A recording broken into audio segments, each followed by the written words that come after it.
계율 변증거 19번째 시간입니다. 계율 11장을 통하여 예언 성취에 대해서, 지휘파 같은 갈대에 대해서, 청량의 역사에 대해서, 증인 권세에 대해서, 두 선지자에 대해서, 그리스도의 나라에 대해서 변론해 보도록 하겠습니다. 본장은 예언을 성취하여 예언자가 모든 예언을 마쳐서 하나님의 뜻을 이루는 모든 예언이 성취된다는 것인데요. 10장에서는 모든 언약의 말씀이 공개가 돼서 모든 하나님의 비밀을 이 땅에 이루게 되는데요. 하나님의 비밀은 이를 죽지 않고 새 시작하고 주약과 피로 성천하여 남은 백성으로 천년왕국의 성대 나라 그리스도 나라를 이루는 것을 받았는데요. 11장에서는 모든 것이 예언이 응하여 마치어지는 것을 말씀하십니다. 그래서 주님의 재림의 때가 온 때를 얘기하는데요. 10장 7절에서는 나팔을 불 적에 하나님의 비밀이 선지자에게 전하시는 복음과 같이 이룬다. 같은 7대 나팔을 불었을 때 10장에서는 하나님의 비밀이 이루어진다. 11장 15절에서는 7전 선상의 나팔을 보며 불륜이 그리스도의 나라가 이루어진다. 이렇게 되어 있죠. 그래서 이 비밀이 바로 하나님의 성대 나라, 그리스도의 나라를 이 땅에 이루는 것이 하나님의 뜻인 것을 우리가 알 수가 있다. 이 말입니다. 그래서 선지자들과 성도들과 하나님을 경외하는 자들에게 상을 주시고 또한 망하는 자들에게 멸망시킬 때라. 이렇게 하는 것은 이제는 상급과 보응을 가지고 마지막 심판 때가 온 것은 순종하는 자들에게는 복을 내리고 순종하는 자는 화를 받아서 심판을 면치 못한다. 이걸 말씀하시는 것이죠. 문제는 다시언의 대표가 이제는 진파 같은 거 갈 때 신발의 트렌치를 갖고 청량하여 본격적인 알고 보는 첫대의 역사가 진행되는 구체적인 방법이 기록 11장이다. 그래서 기록 11장대로 대응한 신앙의 종로가 되고 그 제단만이 하나님의 시온의 무리 임마누엘 약설에 하는 우리가 될 것이다. 이렇게 보시는 것이죠. 첫대에 다시 은자가 나타나면 37개월 동안 임마진 14만 4천을 일으키게 되고 5개월 황충의 동안 남은 백성들을 회개시키는 역사로 이 위치로 인도하면 모든 구원 역사가 끝나서 더 이상 구원 역사가 없는 때가 오는 것이 바로 국산년만으로 들어간 시대다. 이렇게 볼 수가 있는 겁니다. 결국은 이 11장도 3대 통일이 되는데 첫 번째는 진리 통일이고 그 다음에 교회 통일이고 권세 통일이로서 완전한 성대 나라로 세계 통일의 평화를 건설하는 것이 이 세상의 하나님의 모든 예언이 성취되어 하나님의 뜻이 이루어지는 역사다. 이렇게 볼 수 있는 겁니다. 1절입니다. 또 내게 지팡이 같은 갈대를 주며 말하기를 일어나가 하나님의 성전과 제단과 관에서 경배들을 청량하되 이랬죠. 그래서 내게 지팡이 같은 갈대를 준다. 그럼 나는 누굴까요? 10장 11절에 다시안의 사명들을 뜻한 겁니다. 그래서 모든 예언 세계를 다 깨닫게 해서 그 종이 이런 지팡이 같은 갈대를 준다. 이것은 법적 측량이고 변동할 수 없는 하나님의 아무로 정확한 다른 질의 말씀을 말씀하신 것이다. 또 지팡이 같은 갈대는 능력도 나타난다. 능력의 지팡이다. 이기도 볼 수 있는 겁니다. 그래서 하나님께서 완전히 인정한 종을 통하여 이제는 완전한 변할 수 없는 지팡이 같은 갈대의 법적 측량으로 이것은 하나님의 온전한 측량을 뜻했다. 석권법이 조선시대에도 크게 아주 엄정하게 다뤘던 것으로 저울을 속이고 대박을 속이는 일을 아주 잘못된 거죠. 그래서 여기서도 지팡이 갈대로 하는 것은 바로 그렇게 하나님의 엄정한 법이 시행될 것을 말씀하신 것이다. 그런데 누굴 청량하냐? 하나님의 성전과 제단의 경배를 청량한다. 성전은 교회를 뜻했고 제단은 제단을 뜻했죠. 그럼 이걸 뭘 뜻합니까? 예배를 드리되 하나님과 응답받고 하나님의 상달되는 예배를 드릴 수 있는 마음의 성전과 합한 자들 뜻하죠. 아무리 기독교인이 많더라도 하나님의 상대되는 기도를 하지 못하고 상대되는 예배를 드리지 못한다면 하나님과는 별 상관이 없는 것이죠. 상관없는 것이나 하나님의 받지 않는 마귀가 받는 것이기 때문에 마귀 자녀가 되는 겁니다. 그런 일들을 여기서 말씀하신다. 그래서 진리의 신권의 다림질이라는 말씀을 여기 이제 그 지받은 갈대 능력이다. 이렇게 능력의 지팡이다. 이렇게 말씀하셨는데 이것은 이제 스가랴 1장 16절에 보면 포도원을 바로 세우기 위해서 이건 교회죠. 목줄을 친다. 이렇게 말씀했거든요. 그걸 말씀하신 것이고 또 2장에서는 스가랴 2장에서는 그거를 청량줄이라고 그랬거든요. 청량줄을 예루살렘을 장과 고를 청량한다. 교회가 발효됐는가 안 발효되는가는 말씀을 가지고 이제 청량을 한다 이 말이죠.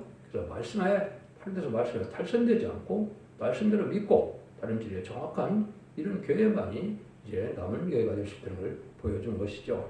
그래서 스가랴 4장 10절과 아모스 7장 7절까지는 다림질의 진리라고 그랬죠. 그래서 이것은 법적인 하나님의 이제 인정한 종의 완전한 심판의 기준이 되는 성경의 변론을 뜻한 것이다. 그래서 이 다림질의 말도 표현했지만 변론이라는 말도 세 군데 표현을 했었죠. 그래서 계시록 이사야 3장 13절에는 여호와께서 일어나시되 변론하러 일어나신다. 심판하러 일어나신다 그랬죠. 그래서 이 변론하는 종의 그 변론을 뜻했다.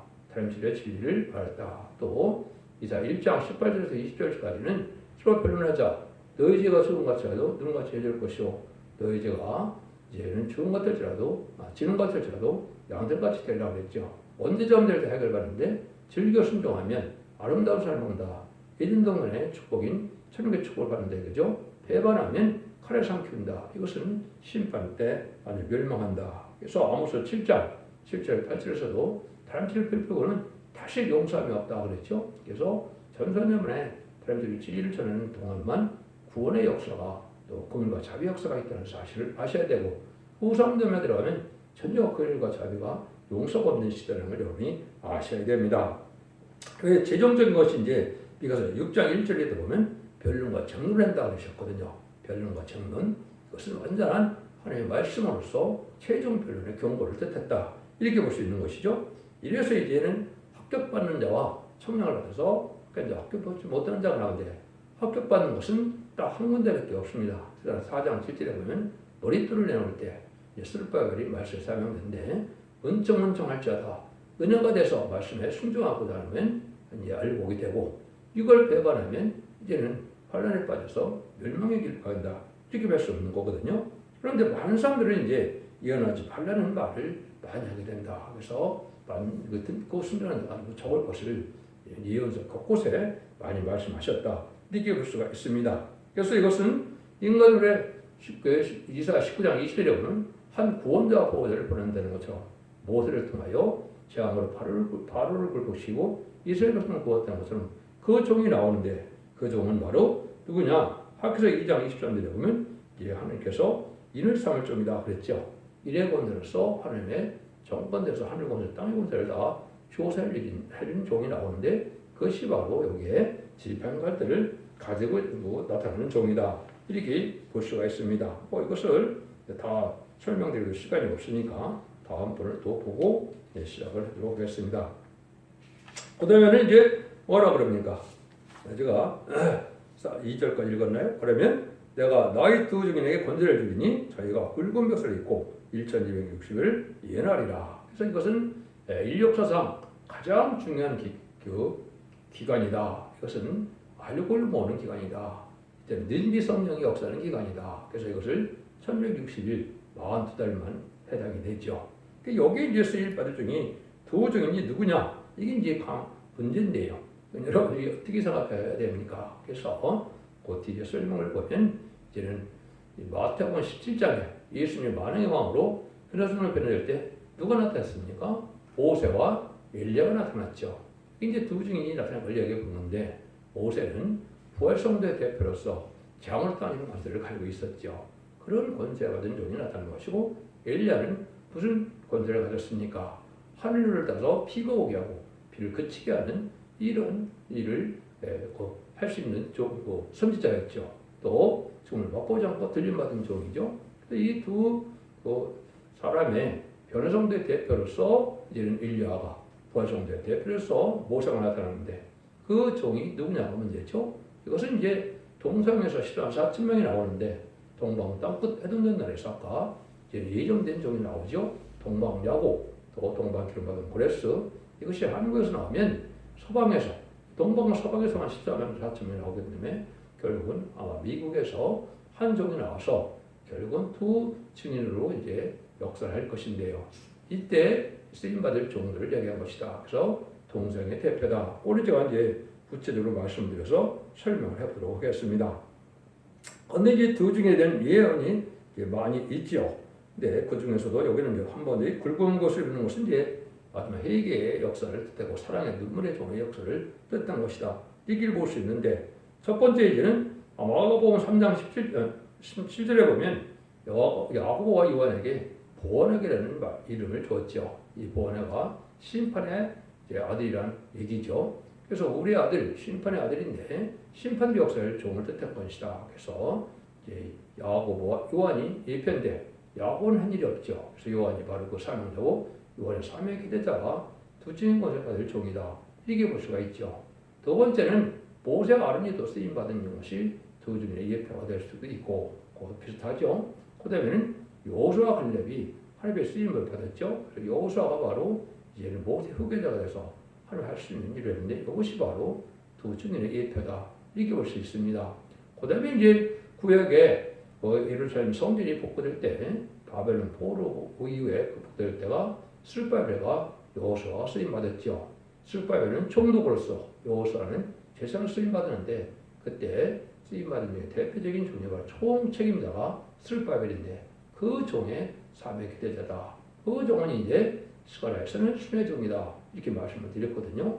그다음에는 이제 신약으로 넘어온다면 누가 두 증인의 대표겠습니까? 베드로와 바울이다. 그래서 사도의 대표는 이제 베드로, 복음의 대표는 사도 바울이다. 이렇게 볼 수 있죠. 그리스도의 비밀을 받은 자다. 이렇게 해서 이제 그런 일들이 누가 이것이 될 것이 가장 큰 문제인데 이것은 말씀에 응해서 말씀의 권세 역사가 떨어지는 그런 종이고 이것이 모든 것이 다 합법적으로 이렇게 응답해서 성취되는 종이어야만 된다. 이렇게 볼 수 있는 것이죠. 그래서 1660일이 이제 하나님께서 역사할 기간을 하나님만이 아시는 기간이겠죠. 그래서 완전히 이루는 종을 통하여 완전 역사로 하늘과 땅의 권세를 가지고 이제 마지막 알고를 모든 역사를 이루는 기간이고 이때는 늦은비 성령의 역사가 마지막으로 임하는 때이기 때문에 이때 그 은혜를 받지 못하면 구원받지 못된다는 사실을 여러분이 분명히 아셔야 된다. 이 말입니다. 그 두 증인이 되는 부분은 어떠한 그 인격을 가진 자냐, 누구냐, 이것이 4절이죠. 이는 이 땅의 주 앞에 서는 두 감난노와 두 촛대라 그랬죠. 이 두 감난노와 두 촛대라는 말이 중요한 의미를 가지고 계시죠. 그래서 이거는 스가랴 4장 14절에 보면 이제 온 상에 모셔 서는 자라는 말을 여기 썼는데 그것이 바로 동사적인 대표를 뜻했고 그 감난나무는 이제 감난나무 자체는 왕권 받은 종을 뜻한 겁니다. 이거는 시편 52편 8절에 보면 다윗 왕국의 대표가 다윗이죠. 다윗이 자기를 스스로 나는 하나님 집에 푸른 감람나무라고 그랬죠. 다윗 왕권을 뜻한 것인데 천년왕국을 뜻한 겁니다. 천년왕국을 건설할 종은 왕권을 받아야 된다. 이 뜻이고 감람나무 가지가 두 관에서 금기름을 낸다 그랬죠. 금기름은 늦음이 성령으로서 보수백 7명으로서 왕권 받을 기름 부음을 받는 자를 뜻한 것입니다. 그래서 기름 받은 자 둘이 이제 나타나는 것은 동사의 대표다. 지금으로 본다면 첫 번째 대표는 한국에서 나오고 두 번째는 아마 미국에서 나오지 않겠나 이렇게 볼 수가 있는 겁니다. 그런데 그 촛대기의 역사할 사람들 바로 여기 이제 두 중이 역사하는 종에는 촛대다. 이 말은 촛대기다. 어둠을 밝히고 끝을 맺는 모든 것을 정말로 연결시키는 때다. 그래서 이제 계시록 1장 10절이나 2장 1절에 보면 재림의 주가 어디 나타납니까? 두 금촛대 사이에 나타난다 그랬죠. 7 금촛대 사이에 나타난다 그랬죠. 그것이 바로 이는 순금대 제단은 감람나무 가지 된 종이 역사할 제단이고 촛대교회는 두 증인이 역사할 교회다. 이렇게 이제 표현이 된 겁니다. 이거를 이제 여러분이 잘 아셔갖고 이것이 이런 권세가 떨어지는 그런 교회만이 두 증인 권세에 속하지 않은 자들 앞으로 살아남을 수가 없는 겁니다. 두 증인 권세에서 한 단체를 이루어야만 살아나는 것이 계시록의 내용이다. 그래서 그것은 결국 7장에는 신임받은 이스라엘 4,000명과 등실 수 있는 큰 무리의 백성과 지도자 두 가지 판결만 이제 전선면의 역사에서 이제 알고로 모아지는 역사다. 여기에 반드시 속해야만 여러분들은 새 시대에 갈 수 있다.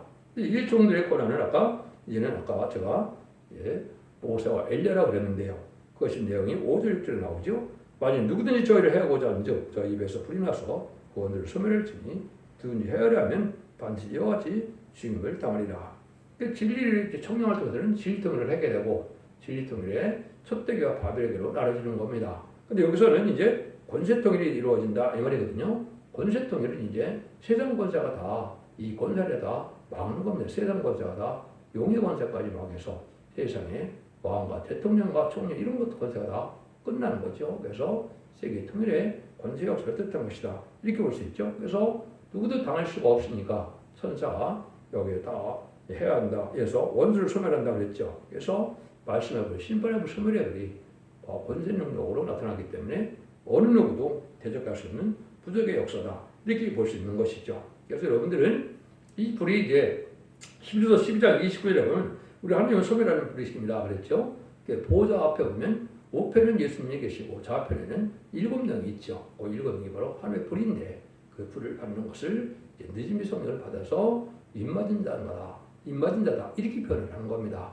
그 불을 받는 자들이 되는 것이고 이제 백성들은 스가랴 4장 3절과 3절에 시인권행과 설명을 받아서 피까지 청득게 되는 역사 속에 원죄를 해결받아서 거룩하다 칭함을 받아서 천진만 축제를 몸으로 새시대 가는 역사를 하는 그런 종들의 단체다. 이렇게 보셔야 되는 겁니다.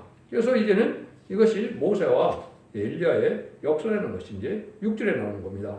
저 권세를 가지고 하늘을 닫아 그 예언을 하는 날 동안 비 오지 못하게 하고 또 권세를 가지고 물을 변화 피되게 하고 아무 때든지 원하는 대로 여러 가지 재앙으로 땅을 치리로다. 이렇게 나오죠. 그래서 여러분들이 이제는 열왕기상에서는 이제 엘리야의 사적을 통하여 이제는 850명의 거치선자가 대적해서 하나님의 응답을 받아서 결국 하늘문을 달궈들 수 있는 그런 능력이 비가 오게 되고 비를 그치게 될 수 있는 권세죠.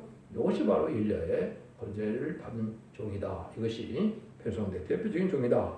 그 다음에는 이제 출애굽기에 보시면 여러분이 10가지 재앙으로 이제는 바로 굴복시키는 역사가 오죠. 이게 모세의 권세죠. 이 모세의 권세가 이 증인에게 임한 거죠. 두 가지 권세로서 이제는 하나님의 모든 권세를 통해서 이 두 증인과 있는 데를 통해서는 이제는 은혜를 내린다.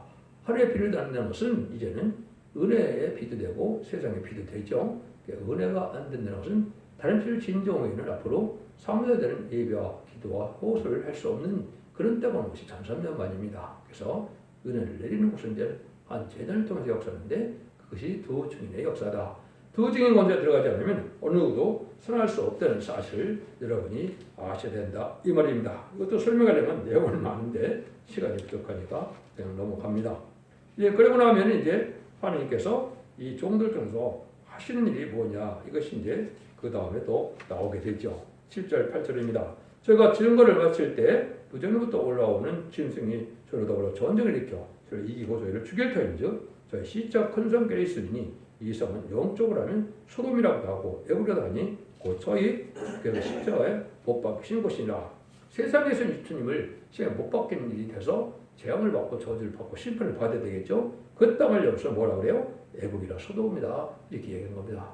많은 하나님의 종들을 또 주님을 못 박은 세상 권세, 마귀 권세를 가진 세상 권세는 다 망하게 될 것을 말씀하신 것이다. 이렇게 이제 말씀하신 거. 이거를 멸망의 도성을 뜻했다. 이렇게 말씀을 할 수 있는 겁니다.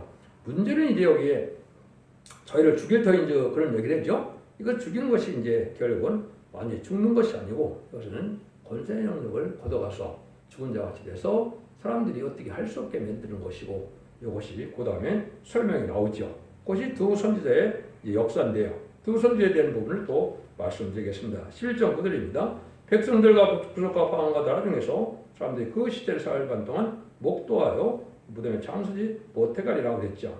사흘 반 동안 예수님은 3일 동안 이제 무덤에 계신 것처럼 이 두 증인의 권세로 이제는 3일 반 동안 이렇게 죽은 자 같이 되는데 그는 실제 죽은 것은 아니고 권세 능력을 걷어가서 결국은 이제는 죽은 자 같이 보이게 하는 것이다. 그런데 문제는 이제 두 증인도 있지만 그 전체적으로는 14,000명을 두 증인으로 대표한 것이다. 이것도 두 선지자인데 두 선지자는 다시의 사명이고 예언서를 전하는 사명이기 때문에 두 선지자인데 그것도 똑같이 두 증인이나 두 선지자나 마찬가지로 14,000명을 예표하는 거다. 말씀을 나타내는 거다. 이렇게 아셔야 정확히 아는 겁니다. 그걸 아셔야 되는데 3일반 동안 이제 목사요. 무덤에 장사지 못한다. 그런데 지금 매스컴이 맞다했으니까 그렇겠죠. 그럼 마지막 5일 항중난 때 공산당에게 특권 백성을 회개로 시키러 갔다가 이제는 일시에 이렇게 3일 반 동안 예수님처럼 죽임을 받는다 이랬죠. 죽임을 받아서 숫자가 찬다 이렇게 계시록 6장에 나와 있는데요. 11절 10절에 나오는데 그것처럼 이제 실제 죽은 것은 아니고 이것을 잘못 알고 그래서 이것을 부활성도라고 부르는 사람들이 많은데요.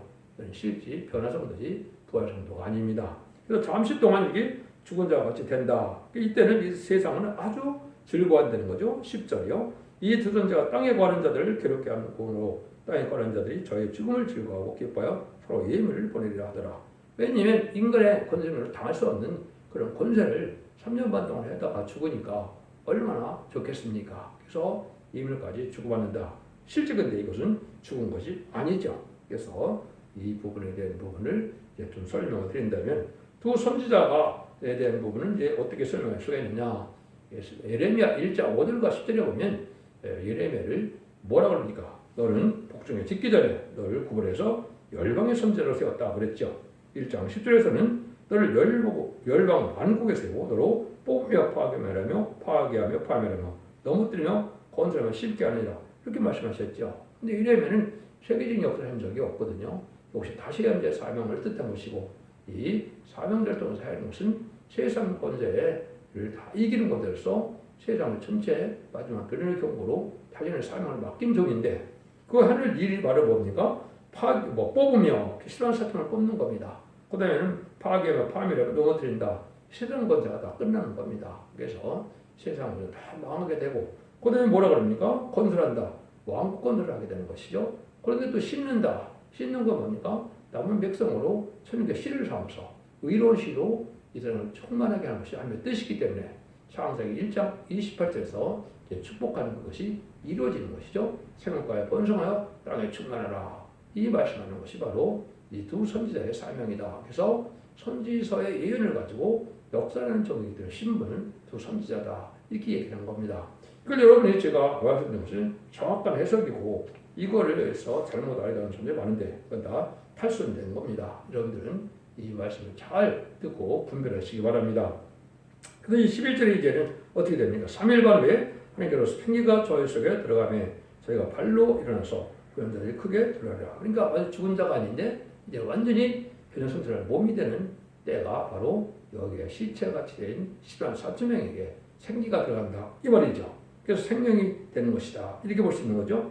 여러분들이 이제 창세기 2장 7절에도 보면 하나님이 그거로 사람을 지으시고 생기를 걷고 불어넣으니 사람이 생명이 되니라. 이런 것처럼 하나님의 능력의 역사에 완전 영이 다 들어가서 변화승천의 몸이 돼서 예수님처럼 시공간을 초월하는 변화 승천할 수 있는 이런 종들이 되는 것이죠.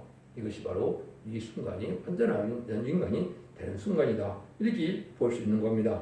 이런 일들을 해서 이제 결국은 이 사람들이 차별받아 수련했다. 이게 생기가 드러난다면 주님이 공중강림해서 이들을 불러 올리는 거죠. 그것이 12절입니다. 하늘부터 큰 음성이 있어 이리로 올라오라 하면 듣고 저희가 듣고 구름을 따고 저희가 올라가니 저희 원수들도 경하더라. 여기 실제 이제 휴거의 장소고 휴거의 장면입니다. 이걸 알지 못하고 이게 휴거 장면인지 알지 못하고 있죠. 이것이 바로 실제 휴거의 장면인데 14만 4천 명이 3일 바탕 쓰러졌다가 생기를 들어서 7명이 들어가서 완전히 몸을 변해서 변성되는 순간이 오는데 이것이 주님의 공중강림이다. 그래서 공중강림 예수님은 구름 타고 오시고 지상강림은 예수님은 병을 타고 오시는 겁니다. 이걸 또 구분이 못해서 또 구름 타고 오는 것도 지상강림이라고 이렇게 표현하는 사람도 있고 이건 잘못 알고 있는 것이죠. 그래서 이때가 바로 이제 부활성령. 이것은 뭐 관련 성경가 참으로 많죠. 이사야부터 데살로니가전서, 고린도전서 뭐 여러 군데 나오는데 그것이 바로 휴거되는 장면이다. 이 휴거되는 그 성경 비유는 뭐 여러분이 대부분 아실 텐데요. 그래서 그 대표적인 것이 고린도전서 15장 51절과 52절이고 데살로니가전서 4장 16절과 17절이죠. 여기 이제 그것이 요거 순간이 이루어지는 때다. 이렇게 보시면 됩니다. 그러니까 11장 12절이 실제 휴거되는 그 순간이다. 휴거된 부분도 이제 별도로 다뤄야 되기 때문에 여기서는 더 생략하고 넘어갑니다.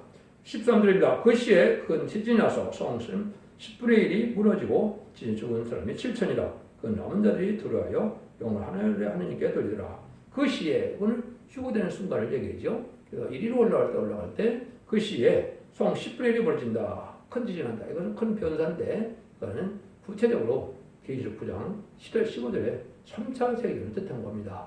3차 세계는 구체적으로 어떻게 됩니까? 3분의 1이 죽기로 예언됐고요. 7천이라고 했는데 실제는 3분의 1이니까 26억, 27억 정도 되겠죠.